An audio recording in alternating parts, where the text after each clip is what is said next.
sejam bem-vindos a mais um vídeo do Big Data Masters. E o assunto de hoje vai ser um assunto muito especial, principalmente para você que está começando ou está querendo começar a carreira em engenharia de dados.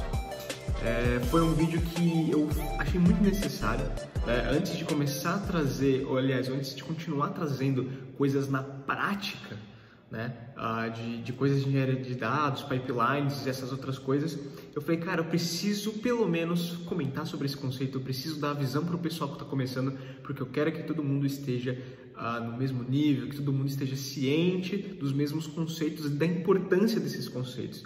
Hoje a gente vai falar, por exemplo, de um dos conceitos mais importantes da atualidade, tanto na área de Big Data, engenharia de dados, quanto na parte de computação em si. Hoje a gente vai falar sobre Cloud Computing, ou em português, computação em nuvem. E eu tenho certeza que muita gente que está começando agora na carreira de engenheiro de dados e afins não tem esse conhecimento, ou pelo menos não entende o todo, não entende a importância e o que isso significa para a profissão. Então fica até o final que eu vou te explicar tintim por tintim. Mas antes de a gente realmente começar a falar sobre a computação em nuvem, antes de eu explicar para você e te dar uma introdução básica sobre esse conceito e como ele se aplica na engenharia de dados, na área de Big Data, eu vou pedir para você se inscrever no nosso canal. Então se inscreve aqui, ativa o sininho, porque o YouTube é meio safado, ele não entrega o conteúdo para vocês, e se você quer ficar por dentro de todas as novidades desse canal, se inscreve aqui e ativa esse sininho, não esquece, hein? Vai também lá no nosso Instagram, a gente posta muita coisa bacana, bastante conteúdo de engenharia de dados e Big Data, a gente interage bastante com a galera através dos stories, tem bastante coisa bacana lá, @BigDataMasters, não esquece, @BigDataMasters. Se você quer participar também da nossa comunidade de Big Data e engenharia de dados no Discord, também tem lá o primeiro link da bio do Instagram, tem o link para a nossa comunidade no Discord, eu vou estar deixando aqui também na descrição, se você quiser participar. E por último, mas não menos importante, me segue lá no LinkedIn, vamos fazer essa conexão, vamos trocar uma ideia, todo dia eu estou olhando algumas coisas lá, estou conversando com a galera, às vezes eu posto uma coisa ou outra lá também. E é isso aí, é isso que eu tinha para falar. Calma aí, não era a última coisa. Deixa aqui nos comentários se você já conhecia Cloud Computing, qual que é o seu nível de engenharia de dados. Vitor, eu sou júnior, eu sou pleno, eu sou sênior. Me conta um pouco mais dos seus objetivos nessa área, o que você está estudando, quais cursos você está fazendo. Coloca aqui, não só para eu também ter visibilidade, mas para a galera também que está seguindo, para a galera que está assistindo esse vídeo, que são pessoas que estão começando como você aí, já começou um dia ou está começando agora, para eles também terem aí um caminho, um norte para ver, para eles poderem seguir cursos ou palestras ou o que você estiver usando aí para estudar, beleza? Combinado? Então agora sim, chega de recado, chega de aviso, vamos direto para esse vídeo que tá top. Bom, a partir desse momento eu vou ficar nesse quadradinho aqui e eu vou compartilhar a minha tela com vocês, provavelmente vocês já devem estar vendo aí. Deixa eu ajustar as seguintes configurações e beleza. Vamos lá, então vamos começar esse vídeo que é o básico de computação em nuvem para engenheiros de dados. Então, se você está querendo entrar na carreira, se você é júnior, estagiário ou aspirante a engenheiro de dados, esse conteúdo aqui foi montado e pensado para você, tá? Então, se você também é uma pessoa plena que não tem conhecimento de computação em nuvem, está querendo se familiarizar mais, quer entender como isso se aplica dentro da área de engenharia de dados, esse vídeo foi montado para todos vocês, beleza? Então, eu vou pedir para que você fique num lugar calmo, para que você fique aí atento no que eu vou te falar, vou te dar informações preciosas de alguém que já está no mercado, já passou por bastante projeto aí, e vamos nessa. Então, a primeira coisa que a gente tem que falar, a gente tem que entender os porquês, tá? Entender a forma atual como as empresas elas trabalham hoje, como elas trabalhavam antigamente e como é o futuro dessa forma de se trabalhar. E entender o porquê das coisas para a gente entender o que é Cloud Computing, como isso se aplica e tudo mais, beleza? Basicamente, hoje existem mais ou menos umas 3 formas da empresa ela operar em relação a cenários de tecnologia, né? Então, o que é operar? É ela entregar um produto, um serviço, ela realmente manter a operação do dia a dia, né? Então, por muito tempo, as empresas, elas operavam no modelo que a gente chama de CAPEX, Capital Expenditure, ou despesas de capital, né? Então, essas despesas de capital são, por exemplo, investimentos que a própria empresa ela faz para poder comprar hardware, infraestrutura, pagar profissional para poder fazer toda a parte de manutenção dos equipamentos, pagar data center, pagar servidor, pagar licença de software e todas essas coisas. Então, quando a gente fala de CAPEX ou Capital Expenditure, a gente está falando de a empresa pegar o dinheiro dela e investir nisso, nessas coisas que seriam que são custos de capital, ou seja, agora esse servidor, esse notebook aqui do colaborador, esse notebook que você usa para trabalhar, a rede, tudo, tanto a parte de data center, refrigeração, energia, tudo que as máquinas precisam para operar e os produtos para serem entregues aqui com tecnologia e tudo mais, tudo isso é de posse da empresa. Ela pagou a máquina, ela pagou o software, ela pagou tudo que é necessário. Então, fazendo uma analogia simples aí, imagina que você agora você tem um parente ou você agora decidiu fazer Uber aí, começar a fazer corrida de Uber. E você tem um carro que é seu, tá parado aquele carro, você quer ganhar dinheiro de alguma forma ou você precisa ganhar dinheiro de alguma forma com esse carro, você fala, cara, eu vou usar meu carro para fazer Uber, ele tem uma utilidade. Só que qualquer manutenção, qualquer problema que dê no seu carro, tanto de infraestrutura do motor, da parte elétrica, ou um passageiro vomitou no seu carro, cara, o problema é seu, aquele carro está no teu nome, aquele carro, a despesa vai sair do teu bolso, né? Então se der algum problema, cara, tá, tudo bem, pode ter seguro, mas esquece essa parte. Você vai tirar do seu bolso, é seu, aquilo é de capital seu. Agora, quando você aluga um carro um carro não da Uber, né? Mas quando você aluga um carro para fazer esse tipo de coisa, imagina que você contratou ali um modelo onde você só paga pelo uso, por exemplo. Se você rodou tantos quilômetros, você vai pagar XPTO por quilômetro. Qualquer problema que der, motor elétrico é de responsabilidade da locadora e não mais seu, por exemplo. Então, já muda a situação, né? Então, antes você tinha que se preocupar com o carro, se o carro estava com motor ok, se ele tinha óleo, se ele tinha água, e depois você ia se preocupar em rodar. Agora estou seguro, agora eu vou rodar. Nesse segundo modelo que a gente vai comentar, que chama o OPEX, né? Esse segundo modelo que a gente vai comentar agora, você foca em dirigir. Todos os outros problemas você deixa para lá. Então, era exatamente isso, no modelo CAPEX, exatamente assim que as empresas operam. Antes de elas pensarem no produto que elas vão entregar para o cliente, elas têm que pensar em como elas vão manter esse produto. Como que ela vai, quais profissionais de infraestrutura, de rede, de tecnologia ela vai ter que contratar para manter toda essa infraestrutura, essa operação de infraestrutura dos equipamentos de hardware e software que são delas. Elas pagaram por isso, cada centavo daquele servidor é delas. E aquele hardware vai se desvalorizando conforme o tempo, aquele hardware esse aqui é exemplo da nossa máquina, comprei uma máquina top hoje, Vitor, um notebook top, daqui 10 anos ele continua sendo top? Não, ele já é um equipamento usado, ele já não tem mais as mesmas garantias, ele já não está numa tecnologia tão mais moderna de hardware, mas é seu, se você quiser você vai ter que vender e comprar um outro.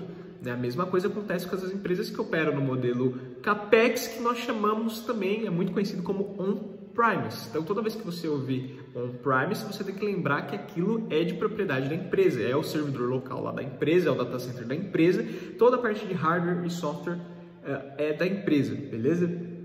Quando a gente migra para o modelo OPEX, que é uma segunda forma de operação, a gente já está falando de uma forma de contrato de aluguel. Então, OPEX significa Operational Expenditure, ou custos operacionais. Então, você paga pelo custo da tua operação. Se você operar, você paga, se não, você não paga. Então, é muito parecido com um contrato de aluguel, né? Então, por exemplo, agora, em vez dessas máquinas aqui dos colaboradores serem de posse da empresa, ela aluga as máquinas já configuradas de uma empresa terceira e qualquer pipoco que der nessas máquinas, qualquer problema, é de responsabilidade do fornecedor. E o fornecedor tem a obrigação de trocar e repor para a empresa, assim como as licenças de software também.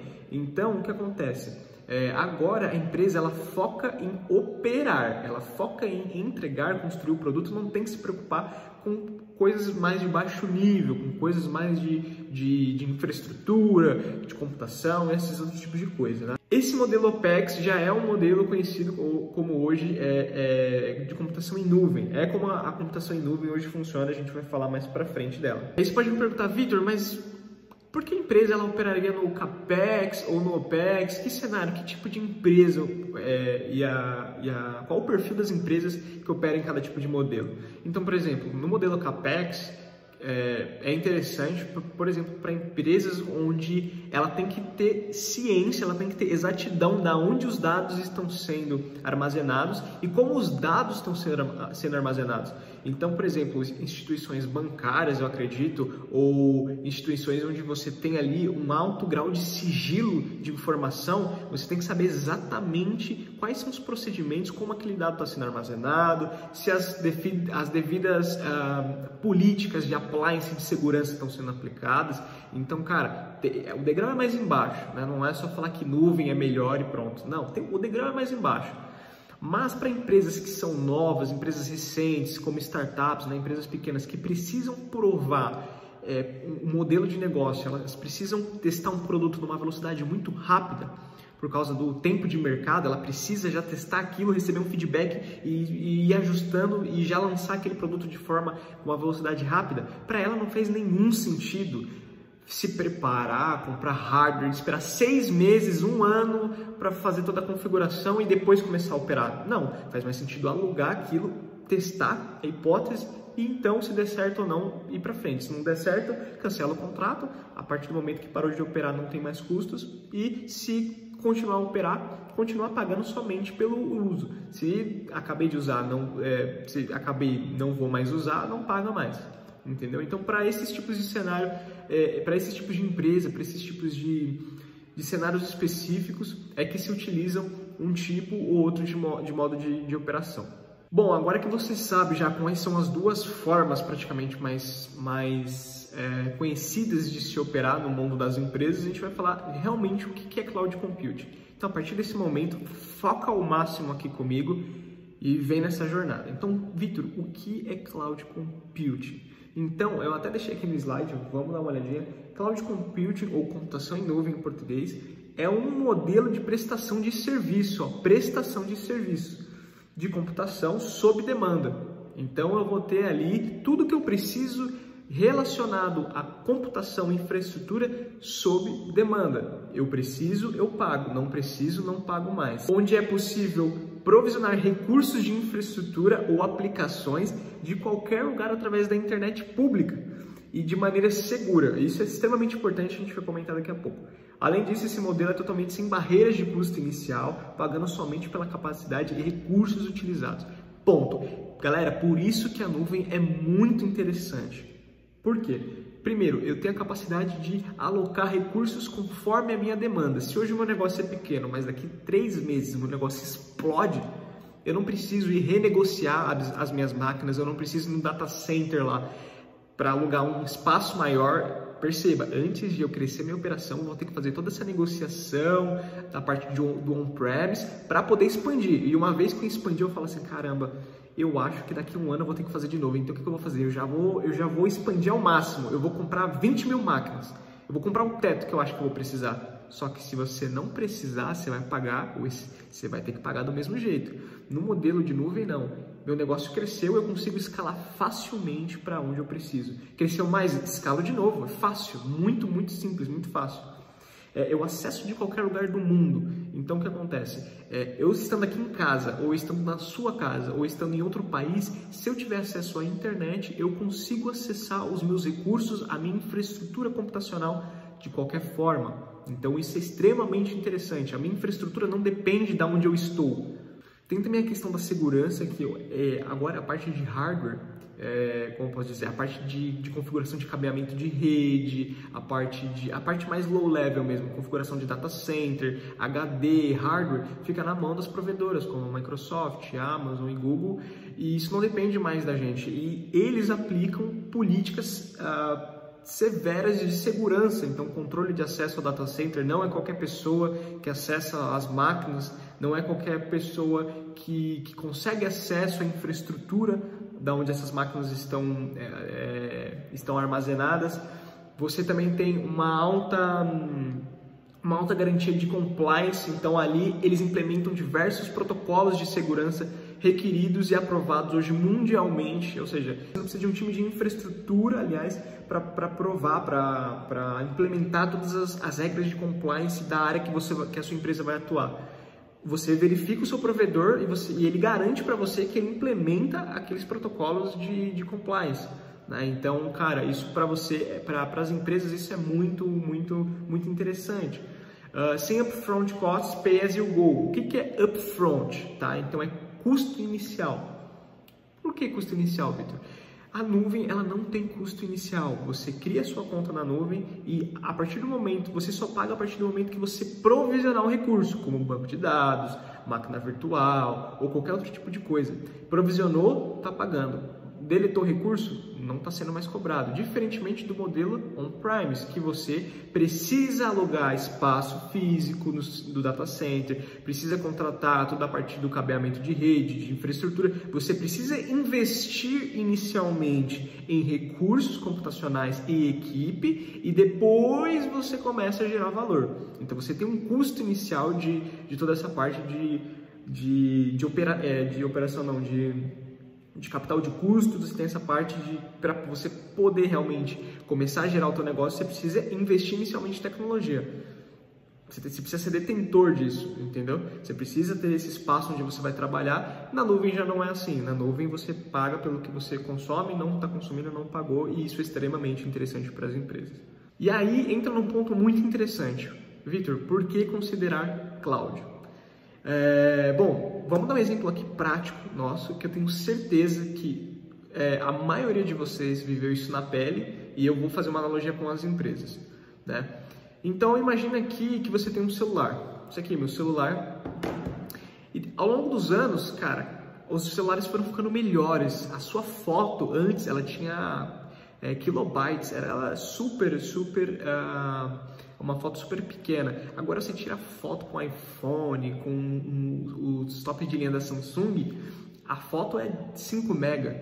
O vídeo que você faz de 30 segundos já é 120 mega, 200 mega. Então assim, a volumetria dos objetos de dados vem crescendo. E o que aconteceu? O pessoal, nós consumidores, falamos, cara, 64 GB de armazenamento é pouco, às vezes 32 GB é pouco. Hoje eu acho que é muito raro alguém comprar um celular com 32 GB de armazenamento. Fala, cara, se isso acontecer, eu vou ter que ou investir em cartão de memória, ou eu vou ter que cartão de memória também não é barato, ou eu vou ter que comprar um outro celular.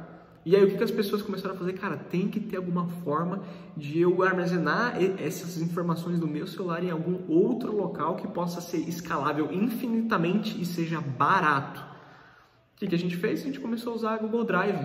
Começamos a usar a iCloud, Dropbox, não é? E é a mesma coisa que acontece com as empresas. Então chega um nível que a empresa fala, cara, eu tenho uma volumetria tão alta de dados, eu tenho tanto dado aqui, que eu tenho que jogar fora, porque eu não consigo armazenar, eu não consigo aproveitar. E se eu armazenar, eu vou pagar 5 vezes mais, porque eu vou ter que aumentar, vou ter que comprar novas máquinas, vou ter que pagar a licença de software só para armazenar dados que eu não estou utilizando. E tudo isso tem um custo quando você está no on-premise. Tá? Então, o que as empresas começaram a fazer? Cara, vamos começar a ir para a nuvem, dando esse pontapé inicial aí com projetos de Big Data. Então, engenharia de dados, enfim. E é por isso que hoje um dos principais, até um insight para vocês, antes de a gente começar realmente por que considerar cloud, até um insight que eu vou dar para vocês. Hoje, muitas empresas que operam no modelo on-premise, elas tendem a fazer o primeiro pontapé, o primeiro projeto delas na nuvem, sendo esses projetos de dados, de Big Data. Então, ela tira os dados, ela começa a jogar todos os dados dela em ambientes escaláveis, no caso na nuvem, e é barato, bem barato, você paga só pelo que você consome. E aí eles fazem todo o projeto de Data Lake, Lake House, construir ali toda a parte de Analytics, análise de dados. Então geralmente esse é um primeiro projeto das empresas que estão operando no modelo de on-premise. É por isso que você, engenheiro de dados, tem que se preparar. Por quê? Porque Quando você vai pegar uma oportunidade, muitas vezes você vai ver que tem nuvem no meio, tem computação em nuvem. E você fala, putz, cara, mas eu sei fazer filtro, eu sei processar eu sei fazer SQL, eu sei aplicar índice numa tabela. Legal, mas e agora na nuvem aqui? Você sabe o básico? Você sabe como é que funciona? Porque o vamos ver realmente está sendo agora o pontapé indo para a nuvem. Ah, não sei. Então, na hora, cara, já dependendo do nível que você aplica, se você é um pleno, um sênior hoje em engenharia de dados que não conhece computação em nuvem, você está muito abaixo da expectativa do mercado hoje de projeção também para o futuro. Porque é isso que as empresas estão, para onde as empresas, aliás, estão se projetando hoje, né? Então, se você é uma pessoa que desde agora, no começo, um estagiário ou um júnior, já está investindo em conhecimento básico, pelo menos, de computação em nuvem, que é o que a gente está apresentando aqui, você com certeza vai sair na frente, beleza? Por que considerar cloud? Custo. Então, eu tenho até aqui uma colinha que eu deixei aqui para mim, para eu explicar para vocês exatamente o que significa cada ponto. Então, custo. Você não tem aquele custo inicial, aquela barreira inicial de entrada na nuvem. Você paga pelo que você consome, não consumiu, não está pagando. Então, cara, isso já é maravilhoso. Escalabilidade global, você não está mais limitado a sua infraestrutura ou a sua região. Eu consigo, se eu quiser criar minha operação no Brasil, mas o meu cliente é dos Estados Unidos, eu consigo naturalmente criar toda a minha infraestrutura de tecnologia nos Estados Unidos, através da computação em nuvem, porque esses provedores de computação em nuvem, eles têm data centers espalhados pelo mundo inteiro. Então eu tenho uma escalabilidade global. Se eu quiser escalar aqui no Brasil, ou escalar nos Estados Unidos, escalar no Canadá, cara, você chega lá do outro lado do mundo estando operacionalizando aqui. A parte de desempenho também é bem interessante, porque o que acontece? Agora, como você tá externalizando a tua responsabilidade de infraestrutura para a nuvem, né, toda a parte de data center, máquina, conexão de rede, isso fica na mão dos provedores. E agora eles focam muito pesado em você ter a melhor conexão de internet entre um data center e outro, tendo gigas e mais gigas de velocidade, uma velocidade e uma performance de rede incrível ali dentro. Você tem, os hardwares são atualizados constantemente, então os hardwares que rodam na nuvem são hardwares potentes e de última geração, então você tem um desempenho fantástico. Eu falo assim, Vitor, eu preciso de uma aplicação, aliás, eu tenho uma aplicação que ela precisa de tal configuração específica para rodar, ela precisa de GPU, ela precisa de coisas de hardware muito diferente. Você tem na nuvem. A nuvem, ela tem a maior diversidade de hardware, cara, que você vai encontrar para criar suas aplicações, para sustentar o seu ambiente. Então aqui é o local certo. A parte de segurança, então hoje os provedores de nuvem, os provedores de cloud, eles focam pesado em cumprir todas as políticas de compliance das mais diversas áreas, da área da saúde, da área bancária. Então assim, você não precisa se preocupar com tipo, cara, será que o meu dado está seguro na nuvem? Será que o meu dado, a minha aplicação, ela está segura? Será que eu vou sofrer alguma severidade de órgãos responsáveis por regulamentar a minha área? Cara, a nuvem ela garante quase tudo isso para você. Você tem que checar, claro, se o seu provedor ele tem ali as políticas de compliance que são direcionadas para onde a sua empresa opera, mas a grande maioria sim. Então você pode ficar tranquilo com essa parte de segurança. A parte de velocidade, então você consegue provisionar recursos altamente escaláveis de uma maneira muito fácil, a cliques de distância. Você consegue, sei lá, para criar uma máquina virtual, por exemplo, é ridiculamente fácil. Clica, escolhe o tipo Next, Next, Finish. Obviamente você tem que saber o que você está fazendo, mas para quem sabe o que está fazendo, percebe a grande produtividade, que é o segundo ponto. Então você tem uma grande produtividade, tanto na parte de provisionamento do recurso, quanto na parte de entrega de resultado do seu negócio. Porque uma vez que a sua parte de infraestrutura, a sua parte de tecnologia, ela é fácil de escalar, a empresa ela pode agora criar produtos mais rápido, ela pode obter feedbacks de operações mais rápido. Então, por exemplo, vamos supor que a gente é uma startup. Cara, para mim é interessante testar meu produto rápido e ter feedback. Com a nuvem eu consigo fazer isso, porque eu já consigo subir ali tudo que eu preciso. Se eu precisar escalar, eu escalo. Se eu precisar voltar a diminuir a quantidade dos meus recursos, eu diminuo. Eu tenho uma produtividade muito alta e assim eu consigo fazer com que o meu negócio evolua, ele ganhe maturidade mais rápido. E tem a parte da confiabilidade, que assim, ela entra também um pouco da parte da segurança, mas confiabilidade que a gente diz é, eu consigo ter controle sobre os recursos, sobre, como posso dizer, como que vai operar em caso de desastre, por exemplo. Putz, acabou a energia do data center lá da Microsoft porque teve um furacão, teve algum desastre natural, eu consigo... A minha equipe de tecnologia consegue, quando vai criar os recursos, fala, cara, se alguma coisa acontecer com o meu recurso primário, eu tenho um backup no secundário aqui, que assim que cair lá, já vai redirecionar para cá e a minha operação nunca para. Então, eu praticamente vou estar 24/7 sempre. Na nuvem eu tenho essa possibilidade de fazer com que o meu negócio fique sempre operante e os meus recursos sejam tolerantes a desastres, a falhas, a qualquer tipo de coisa que possa fazer com que o meu negócio fique inoperante. Então você tem essa parte na nuvem que gera uma confiabilidade muito grande, fora a parte de estimativa de custo. Na nuvem a gente realmente consegue saber quanto que aquela máquina ou aquele conjunto de infraestrutura vai custar por mês se a gente utilizar de tal maneira, tantas horas por mês. Então você consegue estimar o custo, o que é muito importante. Quanto está custando o meu banco de dados? Quanto está custando a minha máquina virtual? Quanto está custando o meu data lake por mês? Então, você consegue tudo isso estimar com a nuvem, o que gera uma maior confiabilidade para com as empresas, né? Então agora vamos falar sobre os tipos de cloud, tá? Então eu te falei o que é computação em nuvem, por que você deve considerar ou a sua empresa deve considerar computação em nuvem. Falei um pouco sobre oportunidades na área de engenharia de dados, por que você tem que conhecer ou pelo menos o básico de computação em nuvem, mesmo sendo estagiário ou júnior. E agora a gente vai falar dos tipos de cloud. Victor, como assim tipo de cloud? Existem tipos de cloud. Clouds, por exemplo, que operam no modelo público, operam no modelo privado ou tipo híbrido, né, que a gente vai falar agora.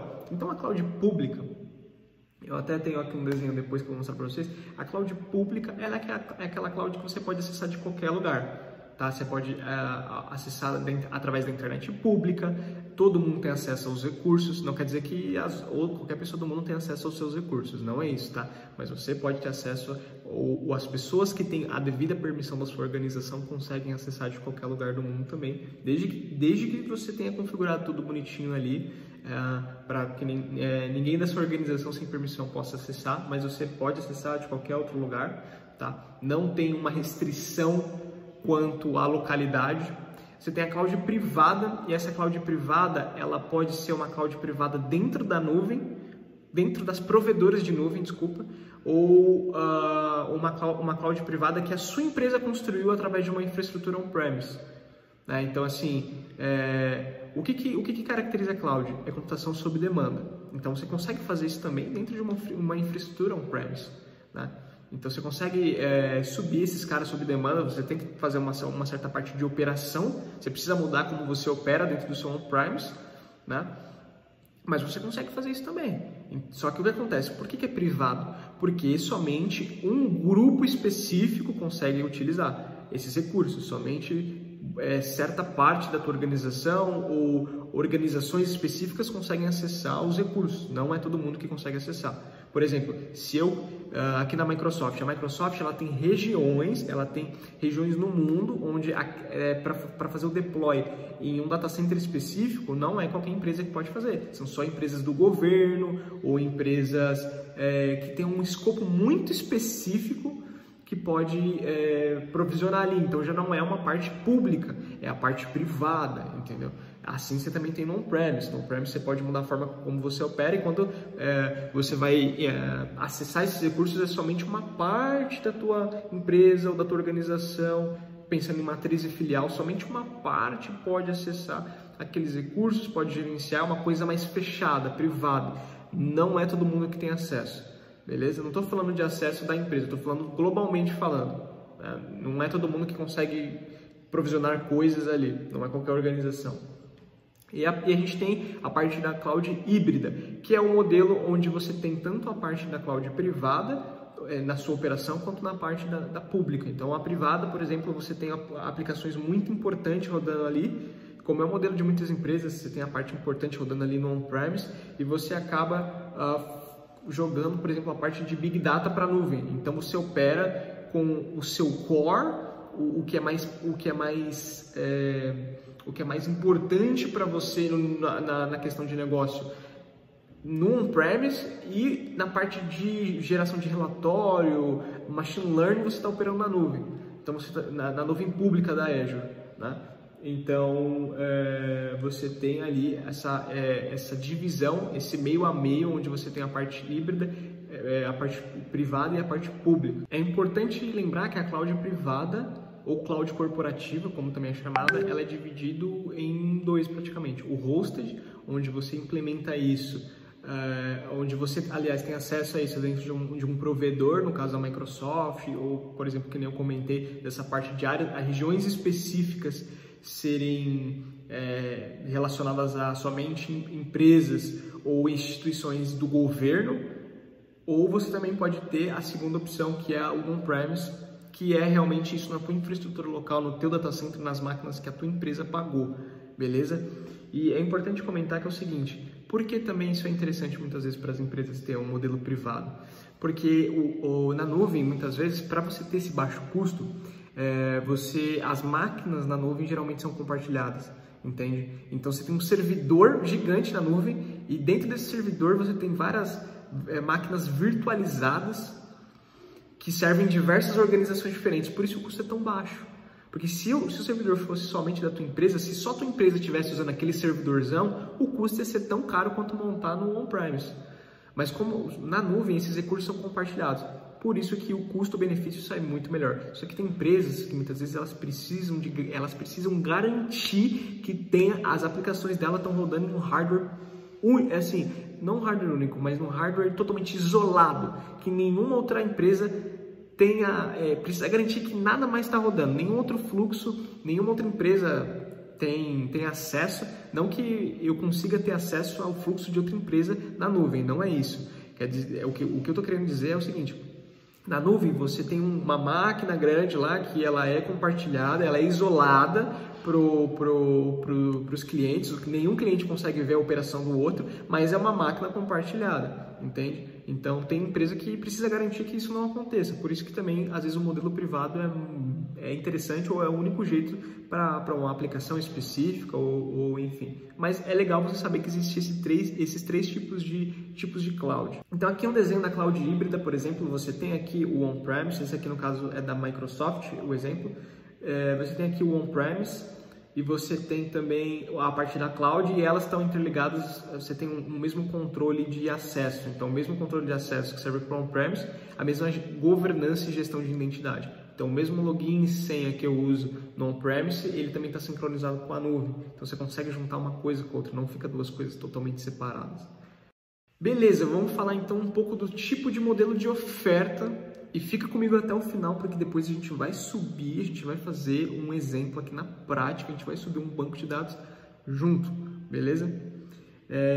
Tipo de modelo de oferta na cloud.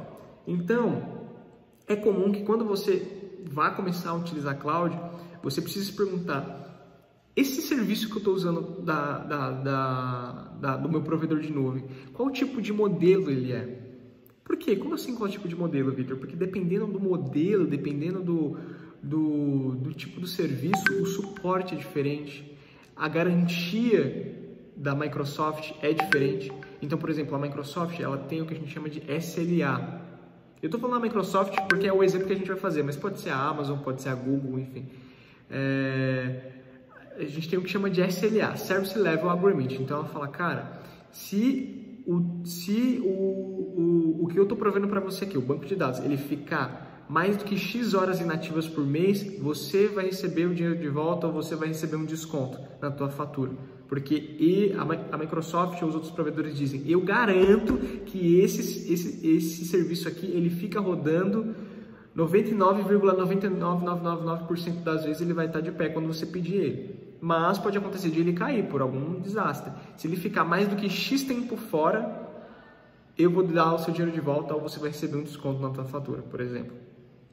Mas isso depende muito do serviço e depende do modelo do serviço contratado por você. Então vamos dar uma olhada agora nos tipos de modelo de contrato aqui de oferta do Azure para cada serviço. Então você tem o modelo on-premise, que esse aqui não é o do Azure, mas no modelo on-premise, tudo que está azul aqui é o que a sua organização tem que gerenciar quando a gente fala de infraestrutura computacional. Então perceba que você tem que gerenciar a aplicação, os dados, o runtime, o sistema operacional. Então, cara, você fica responsável por aplicar as atualizações de sistema operacional, os patches de segurança, sabe?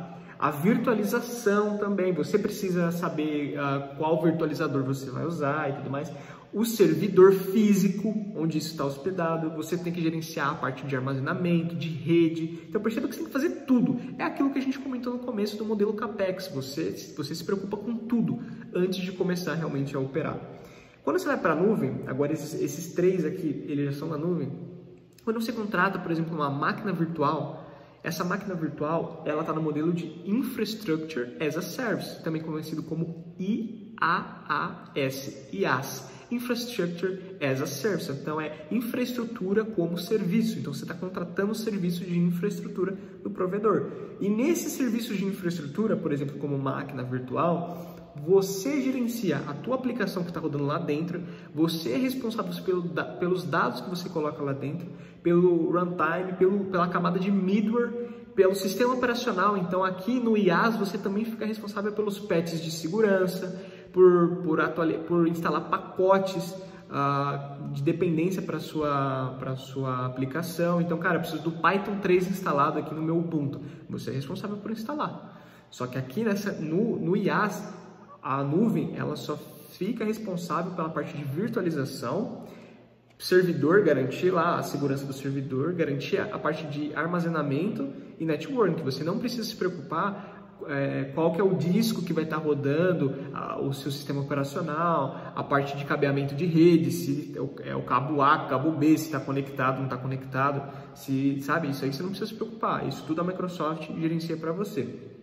Então, se você precisa de máquina virtual ou qualquer tipo de infraestrutura IaaS, esse é o tipo de coisa que você vai ter que se preocupar em gerenciar, né? Para a parte de engenharia de dados, é muito raro a gente usar serviço Infrastructure as a Service, de verdade.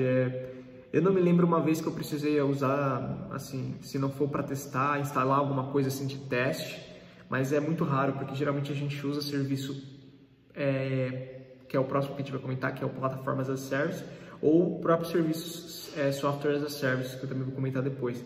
Então, assim, essa parte de infraestrutura é bacana você saber, mas geralmente não é o que a gente tem contato no dia a dia como um engenheiro de dados. A gente usa serviços da Microsoft ou da AWS ou da Google que geralmente são gerenciados, que geralmente são...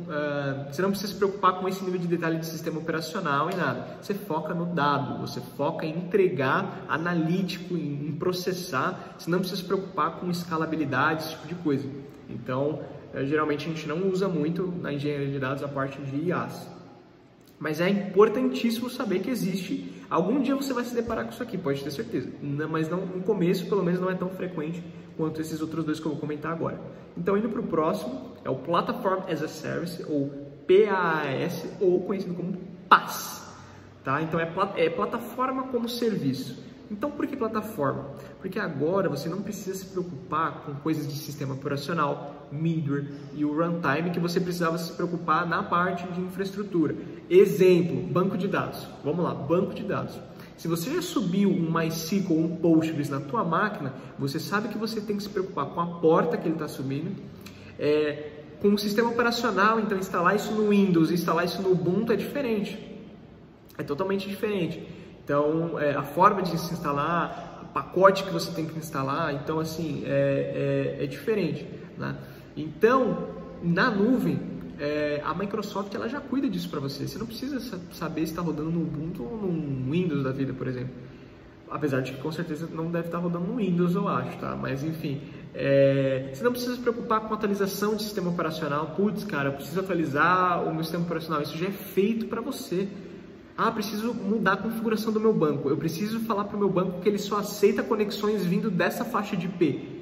Cara, é um botão lá, você escreve a faixa de IP e assim, é tudo uma plataforma, entendeu? Ele te dá já todos os botões, todas as configurações que você quiser trocar, tudo isso num alto nível. Você não precisa ir e mudar arquivo de configuração dentro da pasta do sistema operacional, nada. Tá tudo exposto para você como plataforma na UI. Você muda da UI, aplica ali, aperta em salvar e ele muda as configurações do seu banco de dados, por exemplo. Entendeu? Então por isso que a gente chama de plataforma como serviço. Só que o que acontece? Você, ainda na plataforma, você precisa se preocupar com duas coisas, que é o dado, né? Então o dado que você vai colocar lá dentro e a sua aplicação, como a sua aplicação vai interagir com esse serviço, né? Então isso você, por exemplo, eu tenho um banco de dados que está rodando aqui no Brasil, só que se esse banco de dados cair porque aconteceu um desastre natural, a sua aplicação, você tem que gerar a aplicação, você tem que gerenciar ela. A tua aplicação tem que saber que ela tem que conectar no banco de dados B, quando o banco de dados A não estiver conectando. Então, entendeu? Esse é um tipo de preocupação que você tem que ter e não fica do lado da Microsoft ou das outras provedoras. No caso aqui da parte de dados, na nuvem você é totalmente responsável pelos dados que você armazena ou da forma que você armazena. A Microsoft, ela te entrega, a Microsoft e as outras provedoras de novo, tá bom, gente? As provedoras, elas te entregam um serviço. Como você vai armazenar? Como você vai isolar aquilo? Como você vai proteger o dado é problema seu, entendeu? Então, assim, isso também é responsabilidade nossa. Então, assim, 80% dos produtos de engenharia de dados em nuvem que a gente vai usar para construir uma plataforma de Big Data, construir nosso Data Lake, os nossos ETLs, eles são PaaS, tá? Então a gente tem que saber como a nossa aplicação vai lidar com eles, tem que saber como a gente está armazenando um dado. Isso a gente não é isento da responsabilidade. Então a gente vai ver aqui, daqui a pouco, como subir um banco de dados que está no formato PaaS aqui na Microsoft Azure, beleza? E no último formato, que é o Software as a Service, ou Software como Serviço, tudo é gerenciado pela provedora de nuvem, né? Ou por quem está entregando esse software. Por exemplo, Outlook Online, o Office 365. Quem já acessou o Outlook pela URL aqui, pelo site, sem precisar ter ele instalado, aquilo ali é um software, é um software como serviço. Ali você não precisa se preocupar qual que é o teu servidor de e-mail, qual que é o sistema operacional. Você só se preocupa em usar. Nem mesmo o dado que está ali dentro você se preocupa, porque ali, aquele dado, ele está seguro dentro. Quem garante a segurança daquelas informações ali dentro é a própria Microsoft, beleza? Você não precisa se preocupar com nenhum outro tipo de coisa. Por exemplo, outra coisa é o próprio Google Drive. Então, o Google Drive, ele também é um software como serviço, se não me engano, ou essa modalidade, se não me engano, também é software como serviço. Você não se preocupa em nada, você é o usuário final, você vai lá e usa, tá? Então, você não precisa se preocupar como que teu dado está guardado ali dentro, ali fica de responsabilidade inteira do Google, beleza? Geralmente, a gente também, dentro da engenharia de dados, tem alguns softwares como serviço que a gente utiliza, mas a maioria é plataforma como serviço, porque a gente está desenvolvendo uma plataforma, a gente está desenvolvendo para um usuário final, que é o usuário de BI, o cientista de dados. Então a gente está construindo uma solução. Geralmente quando você constrói uma solução, você está falando de serviços PaaS. Software como serviço é geralmente quando você constrói um software tão end-to-end que o usuário final ele não tem que saber nada de configuração, ele só utiliza. Toda a parte de aplicação, dados, sistema operacional é totalmente invisível para ele. E é o que a gente tenta entregar para os cientistas de dados, para os engenheiros de dados, para os analistas de dados e para os cientistas de dados. Eles não precisam saber como que o dado está armazenado, eles precisam saber que existe o dado ali e eles vão consumir. Tá? É só uma explicação bem simples do software como serviço, mas saiba que no software como serviço você não precisa se preocupar em gerenciar nada. Só o usuário só precisa saber qual utilizar. Só precisa saber como só em consumir o serviço. Se você quiser ler mais sobre essas coisas que eu estou falando, aqui embaixo do slide tem uma referência, eu vou deixar esse slide para download aqui na descrição do vídeo, beleza? Então, agora que eu já te dei uma bela introdução, já está dando aqui uns 40 e poucos minutos de vídeo, vamos falar um pouco mais da Microsoft Azure, tá? Então, quero que você saia daqui com pelo menos uma nuvem na tua cabeça, pelo menos como que funciona um provedor, o básico. beleza? A gente já falou do porquê utilizar, o que é, quais são os tipos de cloud, os tipos de modelo de serviço que você pode contratar através da nuvem. Agora vamos falar como que tudo isso está distribuído, como funciona a infraestrutura de operação do Azure globalmente falando, tá bom? E depois disso a gente vai partir para a prática, uma prática bem simples, mas é para você ver como é que funciona, para você ganhar confiança, beleza? Isso é extremamente importante. Fica comigo até o final, porque isso aqui pode fazer muita diferença para você. Isso aqui pode te fazer chegar num próximo nível. Isso aqui, o que eu vou falar agora, pode desbloquear a tua mente assim, ó. Cara, isso aqui pode encurtar anos de experiência sua ou meses de estudo, porque eu tô te mostrando uma coisa extremamente importante. Então, foca comigo até o final, fica que vai valer a pena. Já tá acabando. Então, a estrutura global do Azure, ela é dividida, ela é composta por três conceitos extremamente falados na documentação, extremamente citados na documentação, tá? Então, o primeiro conceito é o conceito de data center, o segundo é de zona e o terceiro é de região. Existem diversos outros, mas esses são os principais que você precisa saber para entender como toda essa infraestrutura funciona do lado da Microsoft, tá? Então, quando a gente fala de data center, a gente está falando de, como posso dizer, um conglomerado de máquinas, tá? Então, diversos racks, diversos servidores em um único local físico, e isso aí a gente chama de data center, por exemplo, tá? Então, é um servidor ali que tem várias máquinas e tudo mais num local específico. Pode ser na tua casa, pode ser ali no data center da esquina, onde você tem várias máquinas e você utiliza essas máquinas para os mais diversos fins, né? Então isso é muito,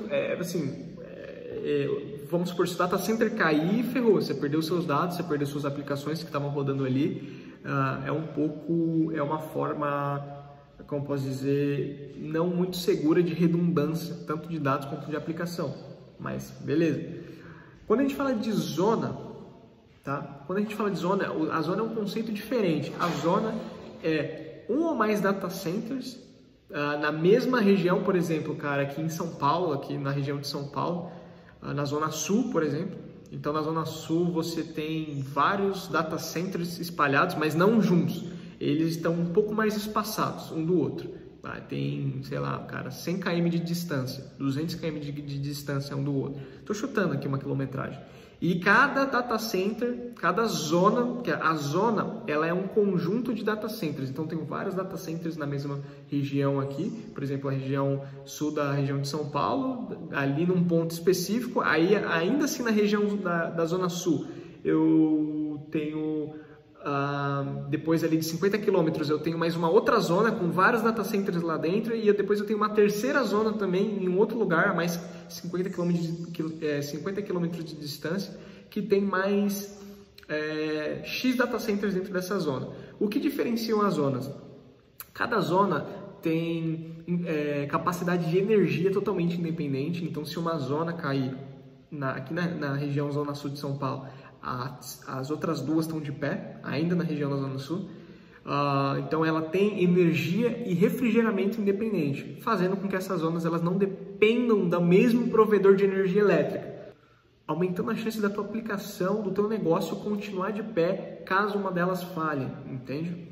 Então, é possível alguns recursos do Azure você configurar e falar assim, olha, tá vendo esse recurso aqui? Tá vendo o meu Data Lake, por exemplo? Quando eu gravar o meu CSV, o meu Parquet ou qualquer coisa dentro do meu Data Lake, por favor, replique em outra zona na mesma região. Entende? Então, ele vai pegar e vai fazer uma cópia, as cópias no Data Center local, e vai também fazer um backup em outra zona da mesma região. Tá? Então, isso geralmente é o tipo de replicação mais usado por empresas de médio porte, que não precisam ter aquela... ou por aplicações que não precisam ficar 100% de pé todo o tempo, porque é barato. Porque você está replicando o teu dado no vizinho ali. Tudo bem, mas é o vizinho que é totalmente independente. O vizinho, se eu cair, o meu vizinho está com dado. Tá? Ali eu tenho garantido que o meu vizinho está com dado. E é barato, porque você está próximo. Tá? Então, pensem na logística de caminhão, cara. Hoje, a gasolina estourando hoje em 2021, se você tem que transportar do Nordeste para o Sul, caro pra caramba, mas se você tem que transportar do Nordeste para um outro ponto do Nordeste, barato. Por quê? Porque você está na mesma região, na mesma localidade, entendeu? Na mesma zona, em zonas próximas, aliás. Então, é por isso que o custo de rede, de replicação é barato. E você tem a parte da região, beleza? O que é região? A região, ela é um conjunto geográfico, se eu posso assim dizer, que abrange realmente uma grande porção de terra. Por exemplo, o leste dos Estados Unidos. Cara, quantas cidades tem no leste dos Estados Unidos? Tem cidade pra caramba lá, saca? Então pode estar em qualquer lugar no leste dos Estados Unidos. Então ali dentro daquela região do leste, você tem várias zonas e cada zona tem vários data centers, entende? E aí eu vou mostrar aqui um exemplo para ficar mais didático. Então, com a possibilidade de você agora ter diversas regiões, ou região leste dos Estados Unidos, a região oeste, eu consigo replicar o meu dado e a minha aplicação entre as regiões. Só que isso é muito mais caro. Por quê? Porque eu tenho que atravessar uma grande quantidade de porção de terra para entregar o meu dado lá na outra ponta. Mas ele está totalmente seguro, porque as regiões, elas estão geralmente a 300 milhas de distância uma das outras. Eu fiz a conta aqui, 300 milhas para quilômetros dá quase 500 quilômetros de distância. Ou seja, se devastarem todas as zonas, se o leste dos Estados Unidos, todas as zonas e todos os data centers dentro de cada zona morrer porque passou um furacão lá, meu dado ainda está lá no oeste, que está totalmente isolado e está a mais de 500 quilômetros de distância. Tudo bem que você paga por isso, mas é uma redundância a mais para você garantir que o teu negócio nunca vai parar. Então, na nuvem você tem essa possibilidade de replicação entre regiões, ou que a gente chama de replicação geográfica, beleza?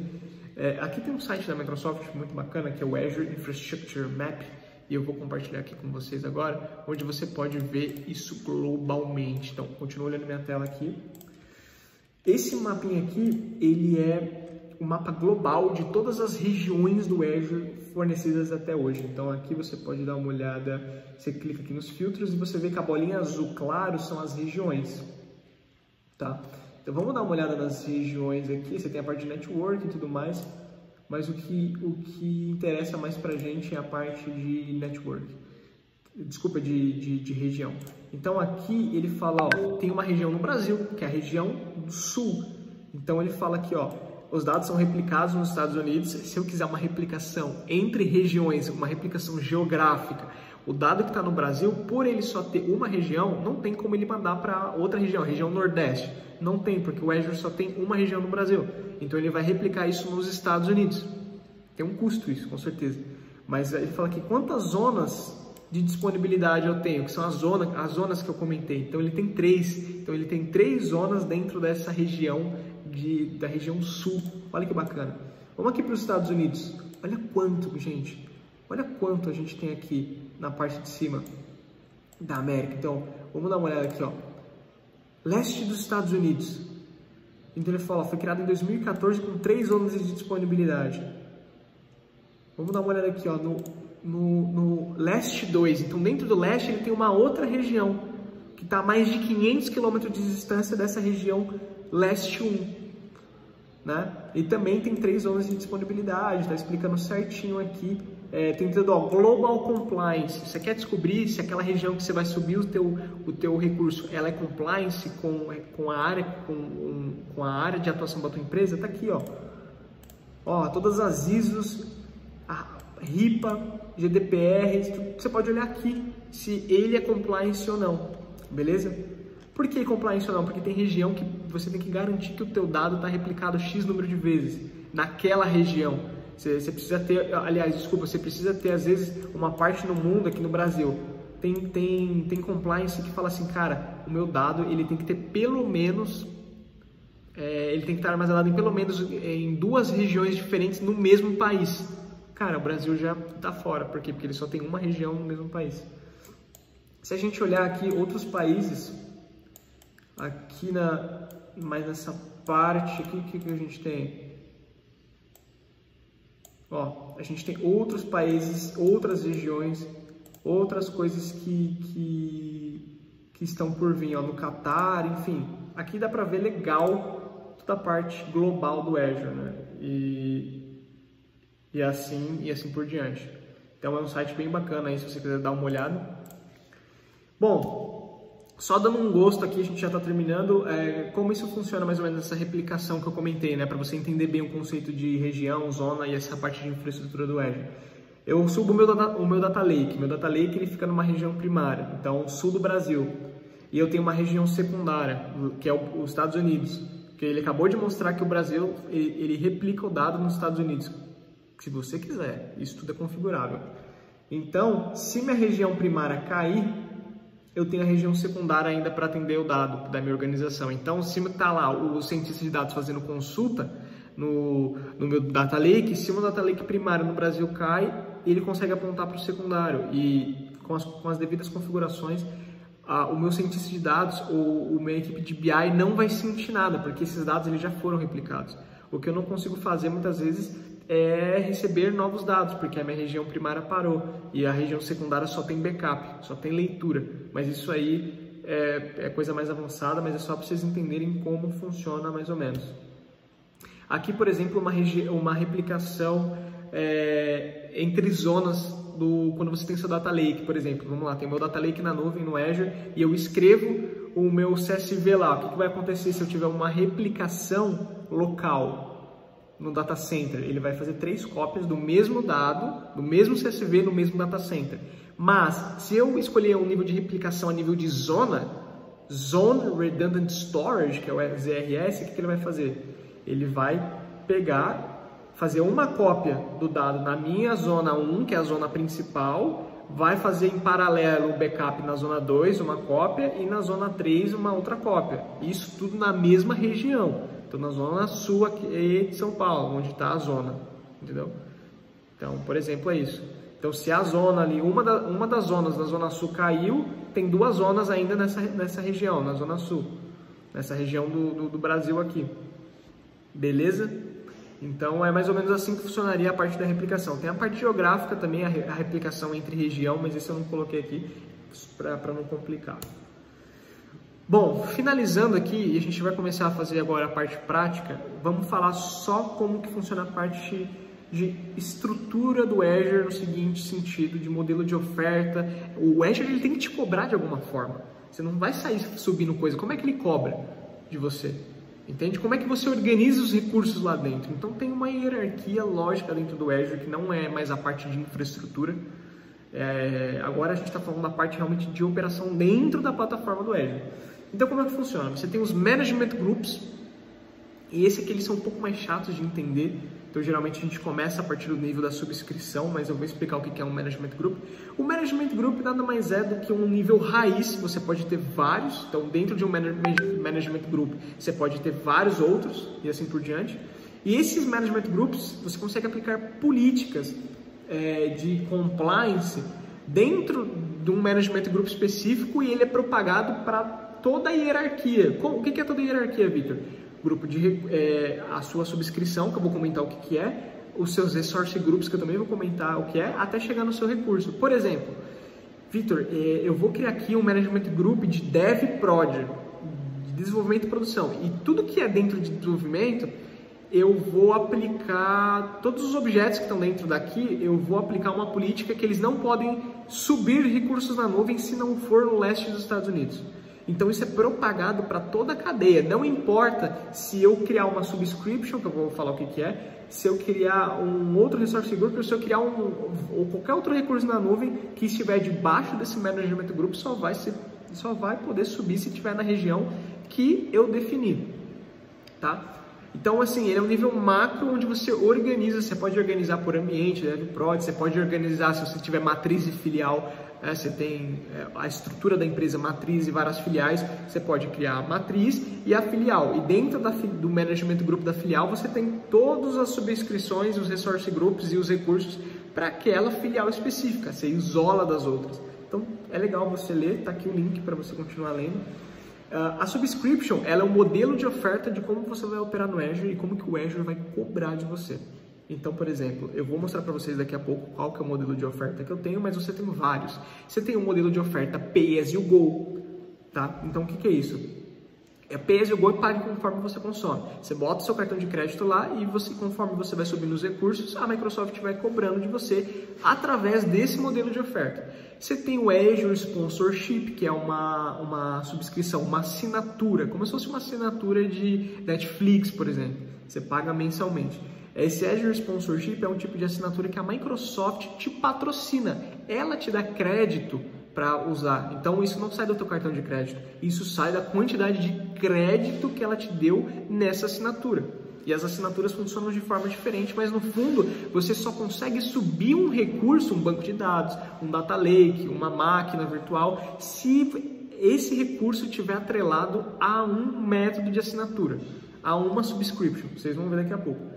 Aí debaixo de uma assinatura nós temos diversos, a gente pode ter um ou mais, ou nenhum, se você não estiver utilizando nada ali, grupos de recurso ou resource group, que são modelos, são isolamentos, são recursos que isolam logicamente os recursos. Então assim, quando você for subir um banco de dados ou qualquer outro recurso na nuvem, ele tem que estar dentro de um resource group. Ele tem que estar alocado dentro de um resource group. E esse resource group pertence a uma e somente uma subscription, uma assinatura. Beleza? Então, um exemplo. Eu vou criar aqui a minha parte, eu vou construir uma aplicação web. Uma aplicação web de 3 camadas. Então, eu vou subir lá o meu front-end, vou subir lá a minha middleware e vou subir o meu banco de dados. Tudo isso tem que estar dentro de um resource group, que eu poderia nomear como aplicação web. Pronto, isolei eles dentro do mesmo resource group e eu consigo ver o nível do meu custo a nível de resource group ou a nível de subscription. Subscription você vê o custo inteiro, quanto está custando essa assinatura aqui. Ou você vê no nível de projeto, que seria o resource group, ou ambiente, dev prod, entendeu? Então, o resource group ele serve para isolar e agrupar recursos com a mesma característica ou com uma mesma finalidade, beleza? Finalmente chegou o momento.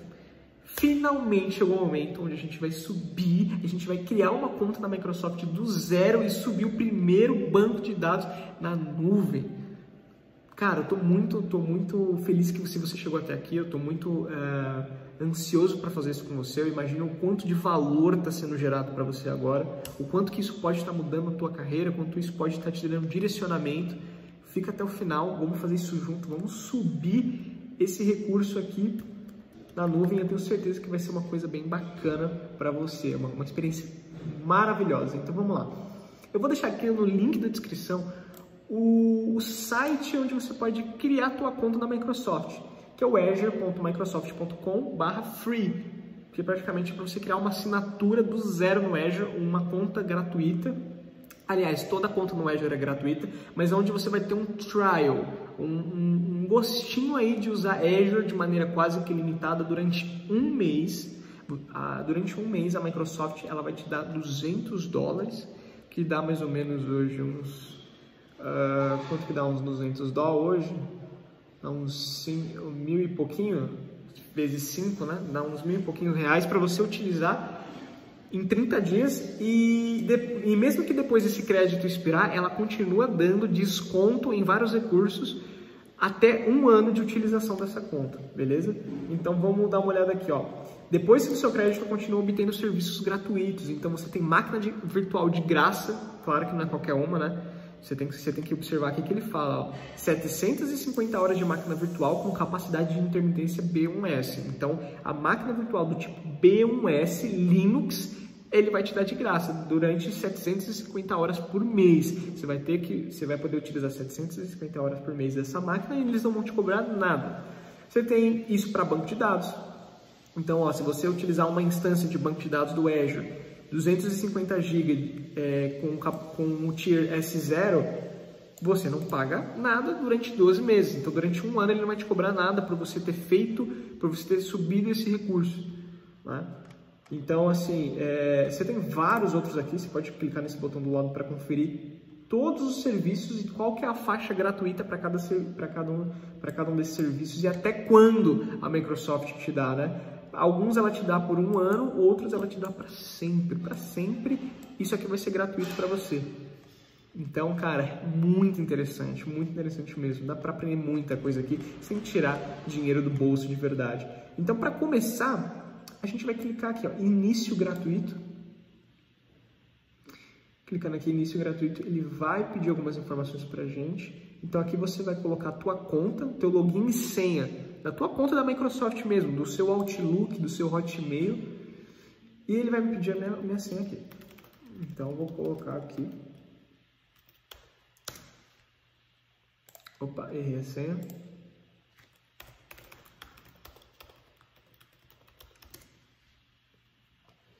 Estou logando aqui.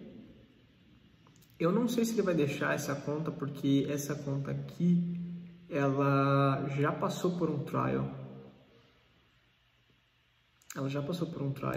Mas eu vou colocar aqui mesmo assim. Você vai seguindo aí que provavelmente para você vai ter next, finish. Eu vou colocar aqui que eu concordo. Não quero que a Microsoft me mande propaganda. Vai me pedir o meu telefone aqui. Isso realmente tinha quando eu criei a minha conta do zero. Ele vai mandar um SMS para mim aqui. Deixa ele mandar um SMS para mim. Vamos ver.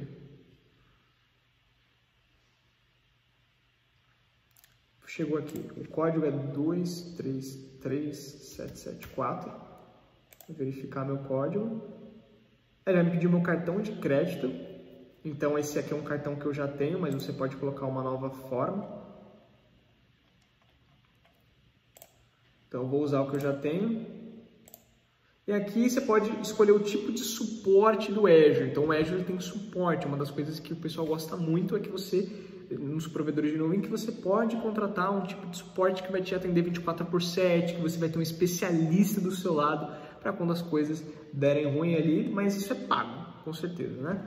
Então, você vai escolher aquele tipo de suporte e você pode colocar aqui embaixo sem suporte técnico ou eu já tenho um suporte através da minha conta na Microsoft Premier e dar um se inscrever. A partir do momento que você se inscrever, você vai estar criando uma assinatura no Azure que vai ser debitado do teu cartão de crédito depois que os teus créditos expirarem e se você ultrapassar aquele consumo de limite gratuito, beleza? Então, depois que você criar a tua conta, você vai ir no endereço chamado portal.azure.com, vai utilizar as mesmas credenciais que você utilizou para criar a tua conta, que no caso é tua conta Microsoft, tá? É teu login e senha da conta da Microsoft. E pronto, você caiu aqui no portal do Azure Services aqui. Vocês podem ver que eu tenho uma subscription, que eu ganho crédito da Microsoft, tá? Então isso aqui é crédito que eu ganho dela mensalmente, isso aqui é por eu ter as certificações da Microsoft. Até por isso que eu não uso outra provedora por enquanto, porque eu tenho bastante coisa para aprender aqui e eles me dão dinheiro para isso. Então, útil ao agradável. E agora que a gente já está aqui nesse painel, vamos dar uma olhada na nossa subscrição? Então, vamos dar uma olhada na nossa subscrição ou assinaturas em português, se o seu Azure estiver em português. Vitor, como é que eu troco isso? Aqui na engrenagem, aqui em cima, tem algum lugar aqui para você colocar Language mais Region. O meu está em inglês, mas você pode procurar aqui Português Brasil, beleza? Então, eu vou colocar aqui Subscription em inglês. Então, caindo aqui, você pode ver que eu tenho duas subscrições, desculpe. Tem aqui a Pay As You Go, que é aquela que estava com o meu cartão de crédito, que está desabilitada. E tem essa aqui do assinatura da plataforma MSDN, que é a que eu ganhei da Microsoft, onde eu ganho meus créditos mensalmente. Se eu clicar nessa aqui, você pode ver que ela está em status ativa, qual que é a moeda de cobrança, e você vai ver aqui qual que é o modelo de oferta, é o 0062P. Se você procurar na internet por Azure Subscriptions ou assinaturas do Azure, modelos de oferta ou Offer Types, você vai ver aqui o Offer Details de todas as subscriptions e vai ver como que ele cobra de cada uma, o que cada uma tem de benefício ou desvantagem. No caso, eu vou procurar o 0062P, MSDN Platform Subscribe. Se eu entrar aqui, ele vai explicar o que significa, quem tem direito a ter essa assinatura, como você consegue essa assinatura aqui, beleza? Então, aqui tem toda a explicação de cada assinatura, do modelo de cobrança do Azure para com a tua empresa, beleza? Então, vamos voltar aqui na minha subscription. Eu ainda tenho um instantinho de crédito aqui. E aqui na minha subscription, você vai ver que aqui do lado esquerdo vai ter aqui em configurações, ou settings em inglês, Resource Groups, que é o meu grupo de recursos. Então você pode ver que eu já tenho um grupo de recursos, eu já tenho vários aqui. Mas a gente não vai criar ainda. Vamos ver na pele como é que é criar um recurso. Então vamos criar juntos um banco de dados Postgres aqui, beleza? Então vou colocar aqui Postgres e vai ter aqui, ó, Azure Database for Postgres Service. Não sobe esse flexível aqui, sobe esse Azure Database for Postgres Service, Postgres SQL Service. Tem uma diferença entre os dois, tá? Então, deixa eu ver quanto que ele te dá de graça primeiro, né? Pra você não gastar teu dinheiro à toa, mas como você tá com crédito aí, dá pra você subir ele, né? Acabei de lembrar disso. Então, eu vou vir aqui em criar, vou criar uma instância de banco de dados Postgres totalmente gerenciada pela Microsoft. Isso aqui é um serviço PaaS, é uma plataforma como serviço, é um modelo como posso dizer, de serviço de banco de dados do Azure que é vendido como plataforma, e vocês vão entender por quê. Então aqui ele vai perguntar qual que é o plano de serviço que você quer subir. Vamos nesse aqui do servidor único mesmo, single server. E ele vai falar, cara, qual que é a sua subscription? Qual que é a assinatura que esse recurso está vinculado para eu te cobrar depois? É assinatura de plataforma MSDN. Qual que é o seu Resource Group? Aqui é que tá. Então aqui a gente pode criar um do zero e falar, cara, esse aqui é o meu Resource Group, que a gente coloca RG, né, de Resource Group. A gente tem as nomenclaturas dos objetos na nuvem. A gente vai colocar por boas práticas, né, mas RG, sei lá, Application, que é a minha aplicação aqui, XPTO, você vai clicar o nome. Qual que é o nome do servidor? Vai ser Big Data Masters Postgres.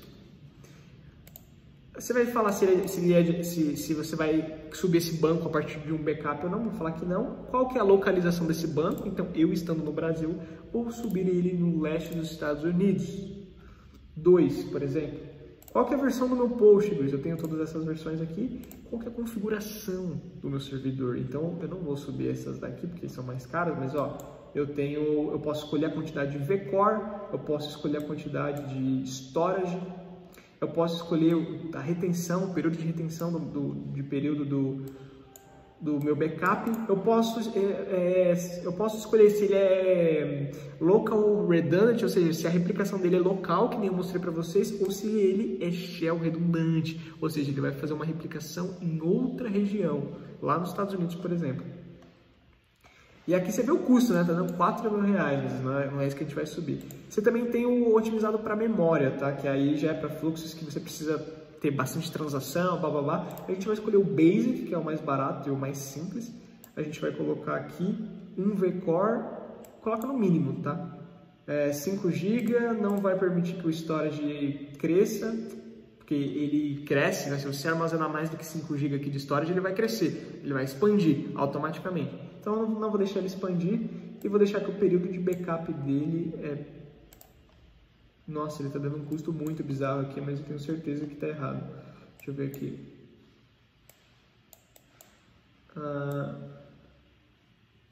Ele estava bugado mesmo aqui. Tá, é $148. Se tiver um número muito bizarro para você, mexe de novo aqui na configuração até ele atualizar, porque ele atualiza toda vez que você mexe na configuração aqui. Beleza? Eu vou dar um OK, então ele está me dando que ele vai dar R$150 por mês para usar esse banco. Vou colocar aqui o nome do usuário root, vou colocar o meu usuário, a minha senha,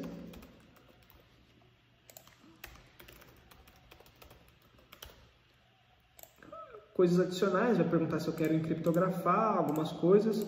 É sempre bom a gente ficar ligeiro nessa questão de criptografia. No final ele me mostra quanto que vai ser cobrado por mês e eu vou dar um criar. A partir do momento que eu aperto criar, ele está validando para ver se meu cartão de crédito é válido, se a minha oferta é válida, se a minha assinatura é válida, se ela não está desabilitada, e passando tudo isso na verificação, ele começa a subir um banco de dados. Olha que maravilha! E ele fala para a gente que está fazendo um deploy. Então eu vou cortar aqui, porque esse deploy deve demorar de 2 a 5 minutos para subir, e assim que estiver pronto a gente volta junto, beleza? Bom, beleza, ele falou aqui que já foi feito o deploy. A gente pode clicar aqui em Go to Resource ou procurar, voltar ali na página do Postgres que a gente foi e achar a instância que a gente subiu. Então vou dar aqui um Go to Resource. E aqui a gente já está na nossa plataforma como um serviço. Então, por quê? Olha que bacana. Aqui do lado você tem Server Parâmetros, né? Server Parameters. Então aqui você vai ver todos os parâmetros do seu banco. Vitor, eu preciso trocar algum parâmetro. Você não precisa ir no arquivo de configuração. Você não precisa fazer coisa de baixo nível. Já está aqui, ó, botão. Habilitar, desabilitar. Entendeu? Vitor, eu preciso mudar, eu preciso escalar o meu banco. Aqui, ó, Pricing Tier. Posso vir aqui. É que quando você provisiona o básico, ele não deixa você escalar, porque o básico, é um modelo muito simplesinho. Mas quando você está no General Purpose ou no Memory Optimized, você consegue escalar a quantidade de storage. Então, eu consigo aumentar o meu storage aqui, meu backup e todas essas coisas. É só você dar um OK e pronto. Você tem mais memória, você tem mais vCore, você tem mais tudo para poder entregar mais performance para a sua aplicação. Você tem a parte de monitoramento, então fazer o monitoramento da performance do banco. Então, métricas, a gente pode vir aqui em métricas. Escolhe uma métrica, eu quero saber quanto que eu estou usando quanto de CPU eu estou usando. Beleza? Então, para finalizar aqui, para a gente poder realmente acessar, tem a parte da replicação também, tá? Então, se você quiser fazer a parte de replicar o teu banco, enfim. Bom, para a gente realmente, então, poder aí acessar o nosso banco de dados, vamos fazer o seguinte. Vamos dar uma olhada aqui. No seu caso, você tem que ter instalado aí um cliente de banco de dados, tá? Então, no meu caso aqui, eu tenho um cara chamado TheBeaver. Ele é open source, você consegue baixar aí. Ele é um cliente de banco de dados. Ele vai se conectar ao nosso banco e ele vai fazer coisas dentro do nosso banco. Tá? Então, vamos abrir ele aqui, vamos ver como que isso funciona na prática. Beleza? Então, aqui eu vou criar uma nova conexão aqui, vou me conectar no banco, vou escolher Postgres. Qual que é o meu host? Meu host é esse aqui, ó, server name. Copio, a porta é a mesma, meu database é o padrãozão, é Postgres mesmo, é o default quando você cria. Qual que é o meu usuário? Tá aqui, ó, admin username. Então, esse é o primeiro usuário que você vai ter quando você cria. E a senha que você provisionou lá, no deploy. Você vê aí, dá um test connection. Ele vai falar para mim que, ó, ele falhou porque eu tô com SSL habilitado.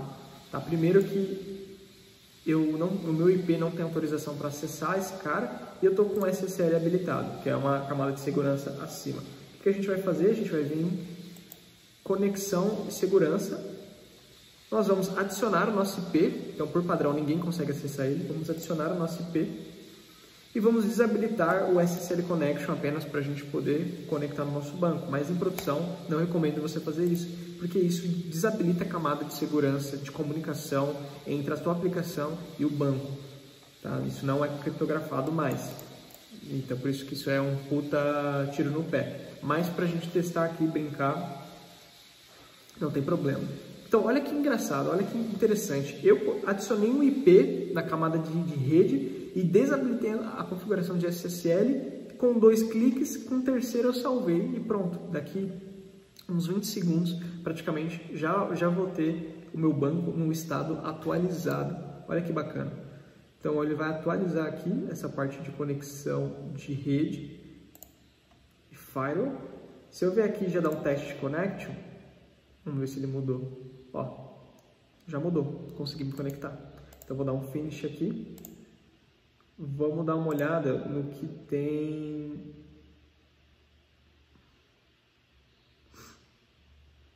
aqui no meu banco. Então aqui eu tenho meus esquemas, no meu public, e não tem nada aqui. Então vamos criar uma tabela simples, create table, user, ID, que é um int, e um name, que é string.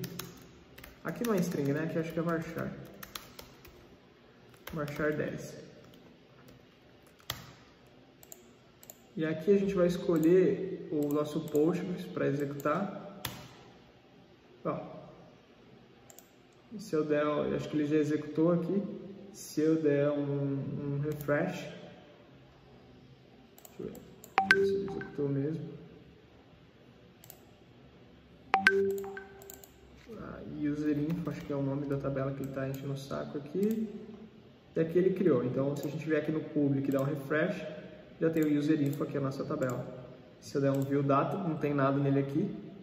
Com certeza não tem nada, mas a tabela está criada. Então, parabéns! Você subiu o seu primeiro recurso em nuvem. Tem noção do quanto isso é especial? Eu tenho, eu sei que isso foi muito importante para a sua carreira, eu tenho certeza que esse vídeo te ajudou de alguma forma.